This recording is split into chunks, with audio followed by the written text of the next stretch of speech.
नमस्कार साथियों, मैं मनीष भारती संस्कृति पीसीएस प्लेटफॉर्म पर आप सभी का स्वागत करता हूं। साथियों, जैसा कि आप जानते हैं, बिहार प्रारंभिक परीक्षा को ध्यान में रखते हुए हम लोग बिहार स्पेशल कार्यक्रम लेकर के आए थे और इसमें मैं भी आर्ट एंड कल्चर का आज आखिरी लेक्चर करने वाला हूं। इससे पहले मैं 6 टॉपिक आपको पढ़ा चुका हूं। 2 टॉपिक कला और शिल्प जो है आज हम इस पर चर्चा करेंगे और विस्तार से इन चीज़ों को देखने की कोशिश करेंगे कि इसका क्या महत्व रहा है। ध्यान दीजिएगा, बिहार स्पेशल से 30 क्वेश्चन आपसे पूछे जाएंगे प्रारंभिक परीक्षा में, इसीलिए सबसे महत्वपूर्ण जो है सेगमेंट बिहार स्पेशल होता है। ठीक है, और इसमें आर्ट एंड कल्चर से लगभग मान के चलिए 2 प्रश्न तो आपसे पूछ ही लिया जाएगा, तो कम अध्ययन करके यहां से आपको ज्यादा प्रश्न आ सकता है।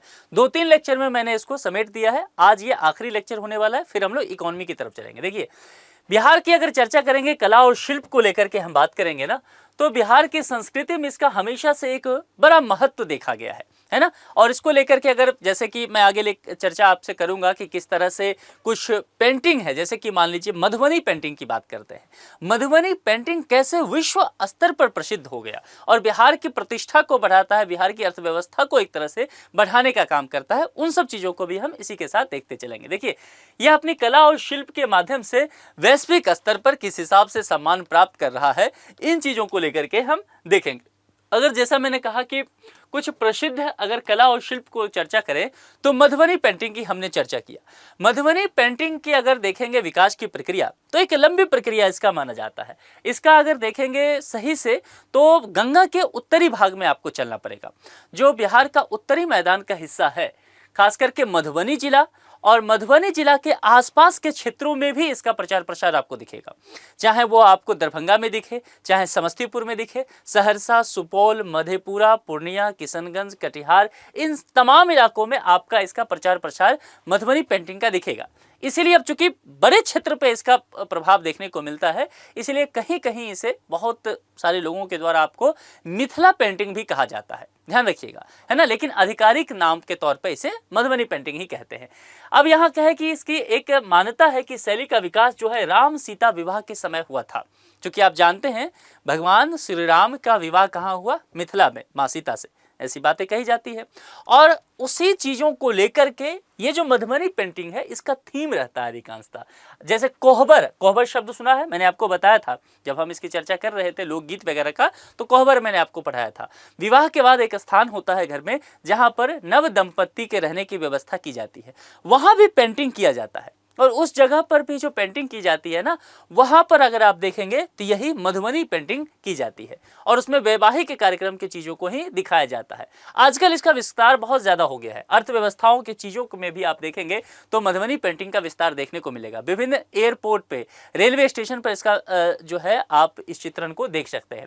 इसकी एक खास बात है, अगर आपसे पूछा जाए एग्जाम में तो ध्यान रखिएगा, यूं तो ऐसा कोई हार्ड एंड फास्ट रूल नहीं है कि इसके जो पेंटिंग करने वाले लोग होंगे वह महिलाएं ही होगी, लेकिन लंबे समय से देखा गया है कि इसमें महिलाओं का ही अधिक योगदान रहा है। क्योंकि इस पेंटिंग को बनाने की अपनी जो तौर तरीके रहे, शुरुआत में जब इसका विकास हुआ तो घर के दीवारों पर ही पेंटिंग बनने लगा, है ना, तो इस वजह से इसमें महिलाओं की सहभागिता समय के साथ बढ़ती चली गई। और अगर मिथिला चित्रकला की 4 शैलियों की बात करें तो कचनी, भरनी, तांत्रिक और गोदना, ये 4 अगर पूछा जाए तो ये इंपॉर्टेंट है। इस चारों को विषय में आप बता सकते हैं। इन चारों शैलियों में विषय वस्तु और तकनीक को लेकर के आवाजाही देखने को मिली है। क्या क्या? तो सीताराम, राधा कृष्ण और अर्धनारीश्वर जैसे पारंपरिक विषयों के साथ साथ आतंकवाद, बेटी बचाओ बेटी पढ़ाओ, पर्यावरण प्रदूषण जैसे जो समसामयिक मुद्दे हैं, आजकल इन सब विषयों पर भी चित्रण होने लगा है। तो इसलिए मैंने कहा इसका विस्तार काफी अधिक हुआ है। अब यहाँ पर अगर देखेंगे मिथिला पेंटिंग के कुछ प्रमुख कलाकार की हम यहाँ पर चर्चा करें तो 6 कलाकार का नाम आता है, जिसमें श्रीमती जगदम्बा देवी, इसके अलावा देखेंगे सीता देवी, गंगा देवी, महासुंदरी देवी, श्रीमती बउआ देवी, श्रीमती गोदावरी दत्त। तो आपने क्या देखा, तमाम जो कलाकार हैं वो महिलाएं ही हैं अधिकांशतः, ठीक है, जो प्रसिद्ध हैं इन सब चीजों को लेकर के। इस सभी को कला के क्षेत्र में सर्वश्रेष्ठ सम्मान पद्मश्री से सम्मानित किया जा चुका है। किस ईस्वी में, वह भी यहाँ पर दर्ज कर दिया गया है, आप देख सकते हैं। बिहार में इसके प्रमुख केंद्र के तौर पर अगर देखेंगे तो जितवारपुर का नाम आप लेना नहीं भूलेंगे, रांटी, रैयाम या मधुबनी, रसीदपुर, सिमरी, दरभंगा। तो मैंने कहा कि मधुबनी दरभंगा के आसपास में इसका विस्तार देखने को मिलता है। इतना चीज आप ध्यान रखिएगा, इससे अधिक बहुत गहराई में पेंटिंग के विषय में आपसे नहीं पूछा जाएगा। पेंटिंग की जो तकनीकी चीजें हैं उस पर आपसे बातचीत नहीं किया जाएगा। अब चलिए पाल चित्रकला को लेकर के करते हैं। जैसे कि नाम से ही दिखता है पाल, तो यह पाल कालीन कला के तहत पाल चित्रकला का विशिष्ट स्थान देखने को हमें मिलता है। इसमें दो रूप हैं, क्या क्या, तो एक जो है पांडुलिपि चित्रण और एक जो है भित्ति चित्रण देखने को मिलता है। पांडुलिपि चित्रण की कुछ विशेषताओं पर नजर डालते हैं। देखिए, इन चित्रों को लघु चित्रों की श्रेणी में रखा जाता है। ऐसे चित्र किसी विषय वस्तु को विस्तार देने तथा सजावट के उद्देश्य से बनाए जाते हैं। अगर कोई थीम हो रहा है, उस थीम पे और ज़्यादा डिटेल से विस्तार देना है तो आप इसका इस्तेमाल कर सकते हैं। या फिर जब डेकोरेशन के काम होते हैं उसमें भी इसका इस्तेमाल किया जाता है, जैसे तार पत्रों पर मिलते हैं। इसीलिए यहाँ पर देखिएगा पांडुलिपि चित्रण और भित्ति चित्रण की बात किया गया है, ये आपने पढ़ा है ना। अधिकांश पांडुलिपि चित्र नालंदा महाविहार से संबंधित माने जाते हैं, जिन्हें आगे चलकर नेपाल, तिब्बत, बर्मा, श्रीलंका से आए बौद्ध भिक्षुओं द्वारा बाहर ले जाया गया। तो एक बात समझ में आया, अगर यहाँ पर पाल चित्रकला को लेकर के आपको ये पूछा जाए कि क्या बौद्ध धर्म से इसका कुछ संबंध देखने को मिलता है, तो आप जवाब क्या देंगे कि हाँ, क्योंकि आप देखिए जहां जहां बौद्ध धर्म का विस्तार हुआ है वहां वहां इस चित्रण का भी विस्तार देखने को मिलता है। मुख्यतः गहरे रंगों जैसे कि लाल हो गया, काला हो गया, जो भी डिप कलर होगा, गहरा कलर होगा, उसका इस्तेमाल इसके चित्रण में किया जाएगा। और इसके कुछ प्रमुख उदाहरण की अगर हम बात करते हैं तो अष्टसाहसिका प्रजा परिवित यह वर्तमान में लंदन स्थित पुस्तकालय में संरक्षित है। ये ध्यान रखिएगा, ये कहां पर है, लंदन के एक लाइब्रेरी में। इस चित्र पर बौद्ध तांत्रिक कला का प्रभाव माना जाता है। इसके साथ ही इस पर नेपाल, बर्मा में प्रचलित बौद्ध मान्यताओं का भी प्रभाव देखा जा सकता है। तो कुल मिलाकर के हम क्या समझे कि बौद्ध धर्म से करीब ये है।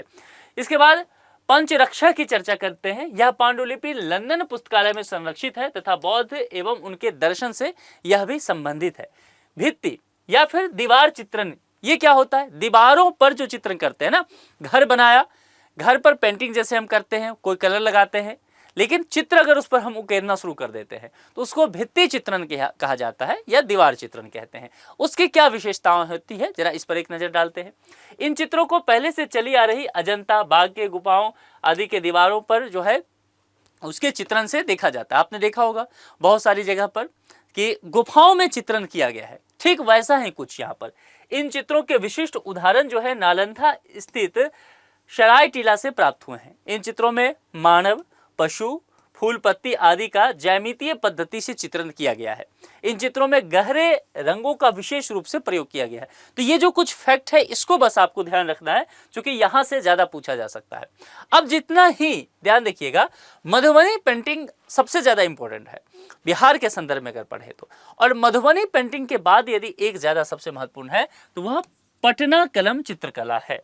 तो कभी भी कंफ्यूज नहीं होना है मधुबनी पेंटिंग में और यहाँ पर पटना कलम पेंटिंग में। अब देखिए इसके विशेषताओं को बता देता हूँ, ध्यान से समझ लेंगे तो आप इसके प्रभाव को समझ पाएंगे। चलिए, भारत एवं बिहार की कला परंपरा में पटना कलम जो है आंचलिकता से प्रभावित एक लघु चित्रकला शैली। अब ध्यान दीजिए, शब्दों पर ध्यान दीजिए, क्या कहा गया है, आंचलिकता का प्रभाव है। अंचल मतलब क्या होता है, एक छोटा सा हिस्सा है ना। अगर मैं अंचल जिस भी शब्द में जोड़ दिया उसका मतलब होगा कि एक बड़ा हिस्सा है और उस बड़ा हिस्सा का एक छोटा सा हिस्सा जो होगा वह अंचल हो जाएगा।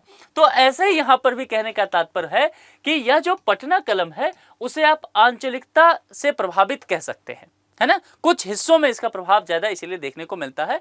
और लघु चित्रकला शैली के रूप में जैसे कि रविन्द्रनाथ टैगोर, नव्य कला आंदोलन के अविंद्रनाथ टैगोर जैसे चित्रकारों पर पटना कलम चित्रकला शैली का प्रभाव और उसके महत्व देखे जा सकते हैं।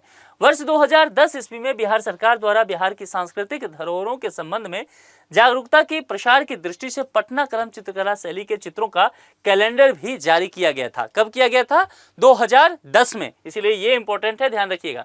इस चित्रकला शैली को कंपनी शैली, कजरी शाही शैली, पुरुषों की चित्रकला शैली आदि के नाम से भी जाना जाता है। अच्छा, मुझे आप बताइए कि यहाँ पर जब मैंने आपको बताया कि पटना कलम चित्रकला का, तो यहाँ पर मैंने एक शब्द बोला पुरुषों की चित्रकला शैली, और जब मैंने आपको मधुबनी पेंटिंग पढ़ाया तो वहाँ पर मैंने क्या कहा कि महिलाएं ही अधिकांशतः इसमें रहती हैं। दिखाया ना मैंने लिस्ट, कैसे 6 जो मधुबनी पेंटिंग को बनाने वाली महिलाएं हैं, चित्रकार हैं, जिनको पद्मश्री मिला है, उसमें सब महिलाएं हैं। तो यहाँ ध्यान रखिएगा, मुख्य विशेषता ये देखने को आपको अलग अलग अंतर भी देखने को मिलेगा। इसका क्षेत्रीय विस्तार पटना के आसपास के क्षेत्रों में भी है। तो क्या याद करने की आवश्यकता आपको है? पटना कलम चित्रकला, तो पटना के आसपास। मधुबनी, या मैंने कहा था मिथिला भी कुछ लोग बोलते हैं, तो मिथिला वाले क्षेत्र में उसका विस्तार देखने को मिलेगा, ध्यान रखिएगा। अब पटना के आसपास इसका कहा दानापुर, आरा, लोरी, कटरा और मुगलपुरा आदि क्षेत्रों में। यह एक मिश्रित शैली है। अब मिश्रित शैली कहने का क्या तात्पर्य हो गया? मिश्रित शैली कहने का तात्पर्य हो गया कि इसमें एक से अधिक जो पेंटिंग की शैलियां हैं, स्टाइल है, वह देखने को मिलेगा। तो पटना कलम में एक से अधिक क्या देखने को मिलता है? एक तो मुगल शैली आपको देखने को मिलेगा, तो मुगल के साथ जो चीजें आया पेंटिंग का वह भी इसमें प्रभाव, और दूसरा जो ब्रिटिश हमारे यहाँ शासन करने आए तो उनकी जो पेंटिंग की शैली था, स्टाइल था, उसका भी प्रभाव देखने को मिलेगा। तो मुगल शैली और ब्रिटिश शैली दोनों को ही नोट कर लीजिए कि इसके तत्व जो है एलिमेंट इसमें शामिल दिखेंगे। और इसमें रंगों का कैसा प्रयोग होता है? तो इसमें भी गहरे रंगों का प्रयोग किया जाता है। ठीक है, चलिए आगे बढ़ जाए। टेराकोटा शिल्प, टेराकोटा शिल्प के विषय में समझते हैं। यह शिल्प बिहार के सबसे प्राचीन एवं सर्वाधिक उपयोगी शिल्पों में से एक है। 15वीं शताब्दी ईसा पूर्व, ये जो है ना तारीख वगैरह, ये जो चीजें रहता है उसको ध्यान रखिए, टाइमलाइन को। 15वीं शताब्दी ईसा पूर्व में बिहार में मिट्टी के बर्तनों एवं मूर्तियों का निर्माण शुरू हुआ था। कब हुआ था? 15वीं शताब्दी ईसा पूर्व। चिरांद जो कि सारण में है, चौसा जो कि बक्सर में है, गंगा नदी की एंट्री यहीं होती है। इन ऐसे करके जब चीजें पढ़ते चलिए ना तो किसी और सब्जेक्ट से भी जोड़ते चलिए तो रिवीजन अच्छे से हो जाएगा। तो गंगा नदी का एंट्री पॉइंट है। और ताराडी कहाँ पे है? गया में। गया में विष्णुपद मंदिर भी है। ठीक है, तो यहाँ पे ध्यान रखना है। गया से प्राप्त मानव या पशु टेराकोटा की आकृतियां उस काल के उदाहरण है, जिस तरह से यहाँ पर आपको दिख भी रहा होगा। धातु के बर्तन के आविष्कार से पहले मिट्टी के बर्तन ही खाना पकाने, खाने और भंडारण के लिए काम में आते थे, ये हम सब जानते हैं। चलिए अब आगे बढ़ते हैं। अब देखते हैं टिकुली कला के विषय में। ठीक है, देखिए टिकुली कला जो है भारतीय संस्कृति में प्राचीन काल से ही सुहागन स्त्रियां सौंदर्य के प्रतीक के रूप में चंदन, कुमकुम एवं सिंदूर से अपने माथे पर बिंदी या टिकुली चित्रित करती आ रही हैं। आप महिलाओं के श्रृंगार करने पर गौर करते हैं कभी? तो अगर जैसे इस तस्वीर में सामने से दिख रहा हो, साइड से दिख रहा है, लेकिन देखिएगा यहाँ पर जो एक है ना रेड, जैसे माथे पे एक बिंदी लगाते हैं ना, कहते हैं ना कि तेरी बिंदी आ रे, तो वही बिंदी वाली, तो उस बिंदी की बात की जा रही है। बिहार में क्षेत्रीय स्तर पर देखेंगे तो जो बिंदी हिंदी में बोलते हैं उसी को टिकुली कहा जाता है। जो लोग बिहार के होंगे, जो लोग खास करके मिथिला वाले हिस्से में होंगे, वहाँ टिकुली कहते हैं। बिहार के विभिन्न क्षेत्रों में ये होता है, तो उसी पर नाम इसका टिकुली कला भी पड़ा है। ठीक है, अब देखिए यहाँ पर चीजें समझिए। तो क्या होगा ये? तो अपने माथों पर जब सौंदर्यता के लिए काम करेगी महिलाएं, सजेगी सबरेगी, मेकअप लगाएगी, तो थोड़ा सा और चेहरा चमक धमक दिख जाए, सज धज के एक टिकुली लगा लेगी, है ना। कपड़े के हिसाब से लगाते हैं, नेल पॉलिश के हिसाब से। अगर नेल पॉलिश रेड कलर का है तो बताइए रेड कलर का टिकुली छाटेगी, यहाँ पर बिंदी लगाएगी, या ब्लैक रेड, ये भी समझना है ना। तो बाकी आप लोग समझते भी होंगे, है ना। तो सुहागन स्त्रियां ये सौंदर्यिक रूप से करती हैं। अब मुझे बताइए कि ठीक है, यहाँ पर सुहागन स्त्रियां, क्या ये सुहागन स्त्रियां ही करती हैं या अविवाहित लड़कियां भी कर सकती हैं? अविवाहित लड़कियां भी करती हैं, क्योंकि बिंदी लगाने से खूबसूरती में थोड़ा चार चांद लग जाता है। अब ये कहाँ होगा? माथे पर, एकदम बीच में। और इसके लिए अलग अलग तरीके अपनाएगी। जैसे चंदन से किया जा सकता है। मान लीजिए जो बिंदी आता है मार्केट में मिलता है वह तो है, लेकिन वो नहीं है तो बहुत सारे लोग देखते हैं ना, पुरुष तिलक लगाते हैं, ऐसे महिलाएं छोटा सा उससे चंदन लगा सकती है। कुमकुम से भी होता है। सिंदूर जो मांग में लगाए जाते हैं उसका भी थोड़ा सा ऐसे होता है। तो ये सारी चीजें हैं जो माथे पर इसको टिकुली चित्रण जो है चित्रित करती आ रही हैं। समय के साथ श्रृंगार रूपी इस प्रसाधन के आकार एवं रूप में परिवर्तन के क्रम में टिकुली कला का जन्म होता है। इसका अपना एक लंबा इतिहास है। कभी जाइए गूगल पर सर्च कीजिए और इसके विषय में पढ़िए। टिकुली कला के विषय में बड़ा दिलचस्प इतिहास है। 19वीं शताब्दी के मध्य तक सोना, चांदी एवं कांच के टुकड़ों पर टिकुली कला का निर्माण होता था। वह प्रक्रिया बड़ी कठिन और श्रम साध्य होती थी। पहले कांच को भट्ठी में गलाकर गुब्बारे के रूप में फुलाया जाता था। वर्तमान कांच की जगह लकड़ी और सोना के वर्क के स्थान पर सोने की चमक वाले इनामेल पेंट का प्रयोग शुरू हुआ। और इसका अगर निर्माण का केंद्र मुख्य रूप से पूछे तो बिहार की राजधानी पटना होगा। तो मेरे ख्याल से ये जो टिकुली कला है, बिंदी याद रखेंगे तो आपका काम बन जाएगा इससे, है ना। और बिंदी याद तो रहना ही चाहिए सबको। पाषाण शिल्प की चर्चा करते हैं। पाषाण शिल्प के विषय में समझिए। बिहार के गया जिले के पत्थर कट्टी गांव में पाषाण शिल्प का अभ्यास किया जाता है। लोकेशन ध्यान रखिएगा, ये इंपॉर्टेंट है इसमें। इस शिल्प में संगमरमर और ग्रेनाइट जैसे पत्थरों का इस्तेमाल होता है। किस पत्थर का? तो संगमरमर और ग्रेनाइट दो। बिहार में प्राचीन काल से ही पाषाण शिल्प जीवन का एक महत्वपूर्ण हिस्सा बताया जाता है। मौर्य काल में अगर देखेंगे तो बिहार में पाषाण शिल्प का सृजन के विषय में कहा जाता है कि यह तभी से प्रारंभ हुआ था। मौर्य काल को लेकर के चर्चा में आप जरूर लाइएगा। अशोक स्तंभ, पत्थर की शिलाओं पर खुदे हुए अभिलेख, सिंह, वृषभ और अश्व की पाषाण मूर्तियों से मौर्यकालीन मूर्तियों की दक्षता का पता चलता है। वर्तमान में गया जिले के पत्थर कट्टी एवं खुखड़ी गांव के 400 से 500 शिल्पकार पत्थर की अद्भुत एवं नक्काशी वाली मूर्तियों के निर्माण में लगे हुए हैं। ये इंपॉर्टेंट पॉइंट है। मेंस वगैरह के अकॉर्डिंग आप वहां ये लिख सकते हैं कि किस तरह से एमएसएमई सेक्टर को इससे बढ़ावा मिलता है, इकोनॉमी से जोड़ करके ग्रामीण अर्थव्यवस्था के लिए कैसे लाभदायक होता है, ये आप यहाँ समझ सकते हैं। इस गांव को बसाने का श्रेय जो है इंदौर की होलकर शासिका अहिल्याबाई को जाता है। मोस्ट इंपोर्टेंट पॉइंट है ना, पूछा जा चुका है। यहाँ बनने वाली बुद्ध एवं हिंदू देवी देवताओं की पाषाण मूर्तियां आज विश्व बाजार में काफी बिकती हैं। प्राइम मिनिस्टर नरेंद्र मोदी कई बार कुछ शासकों अध्यक्ष को ये गिफ्ट में भी दिए हैं, तो ये भी ध्यान रखिएगा। यहाँ बनने वाले जो होते हैं खरल, मूसल, बसहा बैल, हाथी, बाघ की भी देश दुनिया में काफी मांग है। बिहार सरकार इन दोनों गांवों को पर्यटन स्थल के रूप में विकसित करने के लिए लगातार प्रयासरत है, इसीलिए ये आपके लिए इंपॉर्टेंट है। अब चलते हैं लकड़ी की जरई। देखिए, ये देखिए है ना काम किस तरह से। बिहार का एक प्राचीन शिल्प है। इसमें कारीगर टेबल, खिलौने, दीवार पट्टिका और ट्रे के लिए जुड़े हुए डिजाइन बनाते हैं। जिस तरह से कुर्सी है तो कुर्सी में बहुत अच्छा सा डिजाइन बना रहता है। सिक्की से बनी टोकरी, देखिए यहाँ टोकरी दिख रहा है, तो ये टोकरी होता है जो सिक्की से बना होता है। इसका लोकेशन कहाँ पर दिखेगा आपको मिथिला क्षेत्र में चलना पड़ेगा, उत्तर बिहार में, ठीक है। उत्तर बिहार में पाई जाने वाली सिक्की घास को चमकीले रंगों में रंगकर प्राकृतिक घास के साथ बुना जाता है। देखते अलग अलग कलर में, ब्लू कर दिया, रेड कर दिया, ब्लैक कर दिया, अलग अलग शानदार कलर उसका तैयार किया जाता है। इसमें टोकरी, बक्से और आकृतियां जो है फिर इससे बनाई जाती है। सामान वगैरह रखने के ये काम में आता है। सुजनी कला बहुत महत्वपूर्ण है, इंपॉर्टेंट है, इसको नोट करिएगा। बिहार की वस्त्र शिल्प परंपरा में सुजनी कला का प्रमुख स्थान रहा है। जन्म के बाद जो होता है शिशुओं के उपयोग के लिए सुजनी कला की शुरुआत हुई थी, है ना। जो लोग गांव घर के होंगे वह इस कला को अच्छे से समझ रहे होंगे, उनको पढ़ने की वही आवश्यकता नहीं है। परंपरागत रूप से पुराने धोती साड़ी के टुकड़ों को एक साथ सिल करके क्या किया जाता है, सुजनी बना दिया जाता है। शिशु के प्रति जो मातृत्व भाव होता है वही इसके ऊपर उतरता है। प्राचीन समय में बिहार की महिलाएं खाली समय में सुजनी का कार्य किया करती थी, उसको बनाती थी और बच्चे जब जन्म लेते थे तो उसी पर उसको सुलाने उलाने का काम कर दिया गया। अब अपने आकर्षक एवं उत्कृष्टता के कारण यह कला अब महिलाओं के लिए आमदनी का भी स्रोत बन गया है, चूंकि अब बाजारों में भी बिकने लगा है।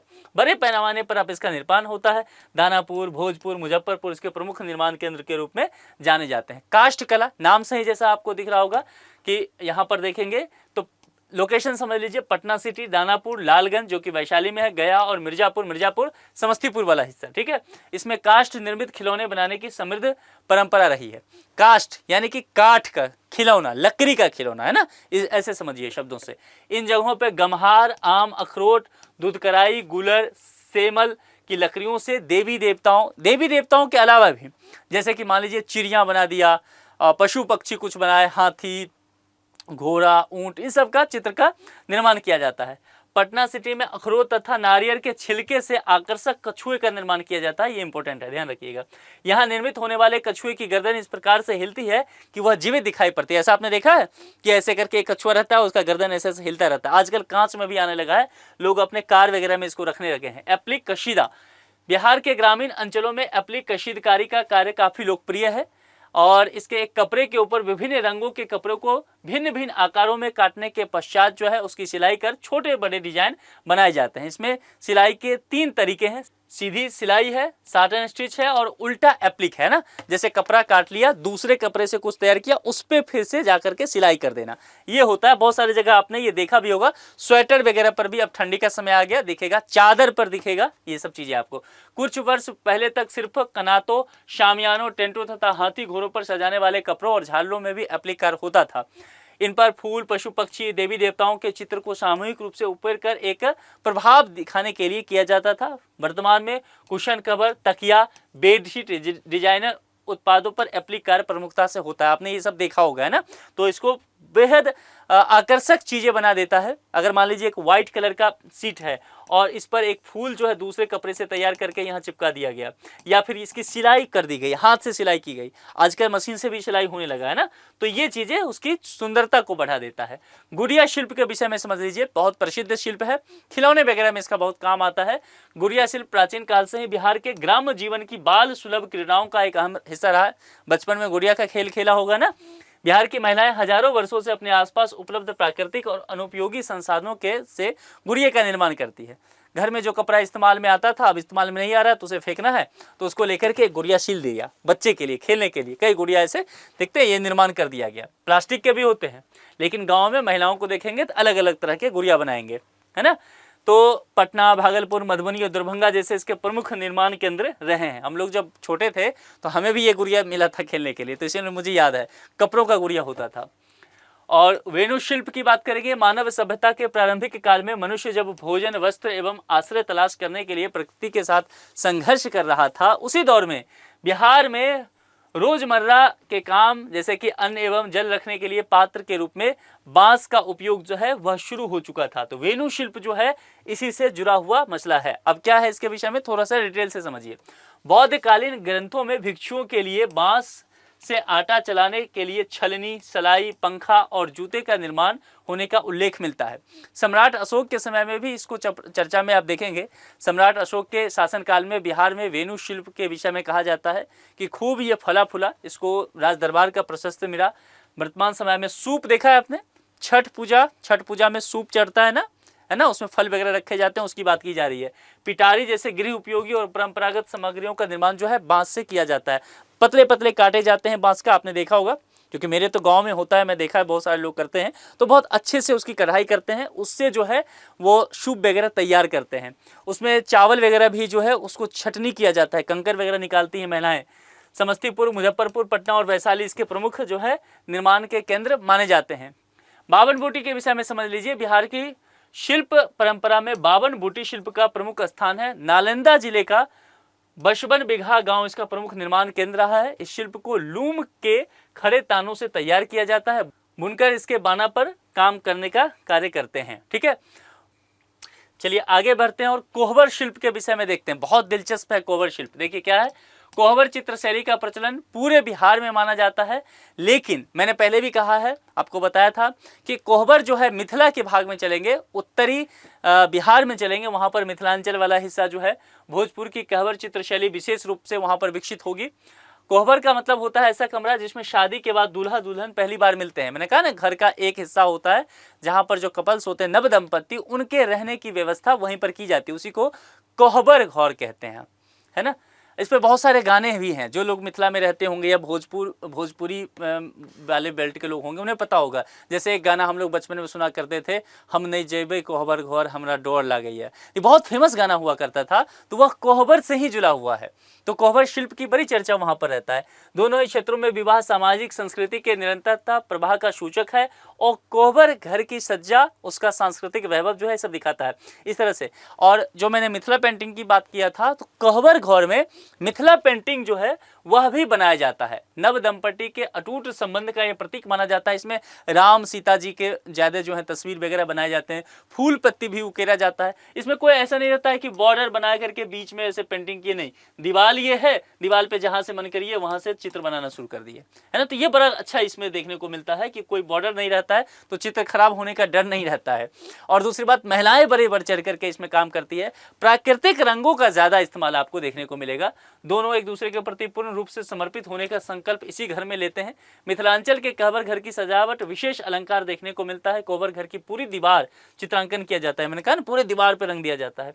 कोहबर लेखन क्षेत्र की एक अन्य ज्यामितीय पद्धति की रेखांकन कला है जो पूर्णतः धार्मिक मान्यताओं पर आधारित है, और अलग तरह से बहुत एक्सपर्ट लोग होते हैं जो ये काम करते हैं। मंजूषा शैली अगेन इंपॉर्टेंट है, भागलपुर क्षेत्र में यह प्रचलित है। इसमें अगर देखेंगे तो बिहुला विषहरी की लोक गाथा का चित्रण होता है। तो 2 पॉइंट इंपॉर्टेंट है, एक लोकेशन और क्या होता है, तो बिहुला विषहरी, ठीक है। इसमें मंदिर जैसी दिखने वाली मंजूषा का निर्माण सनठी की लकड़ी द्वारा किया जाता है। सनठी की लकड़ी समझते हैं ना, एक तरह का लकड़ी होता है व्हाइट का, उससे इसका काम होता है। इसमें मुख्य रूप से 3 रंगों गुलाबी, हरा तथा पीला का प्रयोग किया जाता है, ये पॉइंट ध्यान रखिएगा। और दूसरा सनठी की लकड़ी ध्यान रखिएगा, है ना, बहुत मजबूत नहीं होता है, जैसे बहुत मारेंगे ऐसे टूट जाएगा वो, तो हल्का ही लकड़ी होता है, वजन में भी हल्का होता है। ये रेखा चित्र पर आधारित एक चित्रकला शैली है। इसकी प्रारंभिक प्रमुख चित्रकार देखेंगे तो चक्रवर्ती देवी मानी जाती है, इंपॉर्टेंट पॉइंट है, ये ध्यान रखिएगा। इस चित्रकला शैली में सर्प, चंपा, कमल, सूर्य कलश, तीर धनुष, हाथी, घोड़ा, मोर, मैना, शिवलिंग, इसके अलावा बहुत सारे और धार्मिक प्रतीक, पशु पक्षी, इनका जो है इसका चित्रण किया जाता है। इसके साथ ही इसमें पुरुष या स्त्री के चेहरे पर सिर्फ वाम पक्ष का ही चित्रण होता है। इस शैली की प्रमुख यह विशेषता मानी जाती है। आगे बढ़ते हैं और थंका शैली की बात करते हैं। देखिए, इसमें मूलतः तिब्बत में पनपी इस चित्रकला शैली में भारतीय, नेपाली एवं तिब्बती संस्कृति, देखना है क्या, भारतीय, नेपाली और तिब्बती संस्कृति की अनुपम झलक देखने को मिलता है। तो 3 शैली, तो बताइए क्या इसे मिश्रित शैली में रखा जाएगा ना? जवाब है कि हाँ। इस चित्रकला शैली में मूलतः जातक कथाओं, जातक कथा बुद्ध से जुड़ा हुआ है ना, ध्यान रखना है, बुद्ध के उपदेशों, तिब्बती भिक्षुओं के जीवन चरित्र आदि का चित्रण किया जाता है।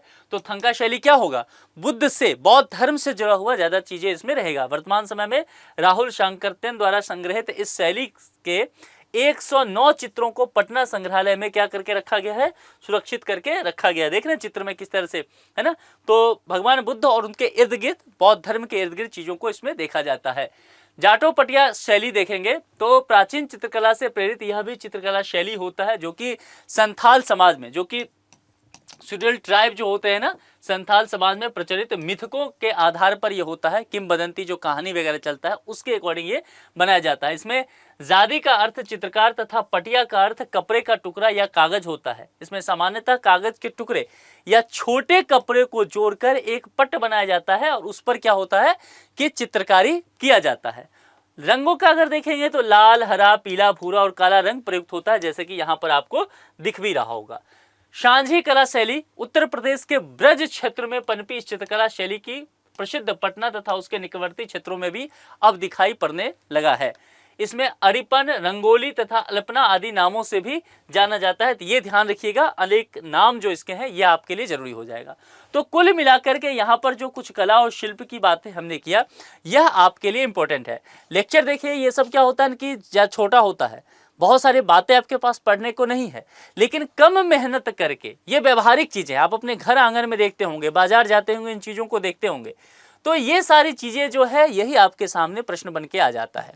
ठीक है, तो उस पर ध्यान देना है और अच्छे से अपनी तैयारी को करना है, रिवीजन करते रहिए। इसके साथ ही आर्ट एंड कल्चर के सारे टॉपिक भी खत्म हो गया है। तो पहले हमने ज्योग्राफी देखा था, फिर हिस्ट्री देखा, हिस्ट्री के बाद पॉलिटी देखा, पॉलिटी के बाद आर्ट एंड कल्चर भी खत्म।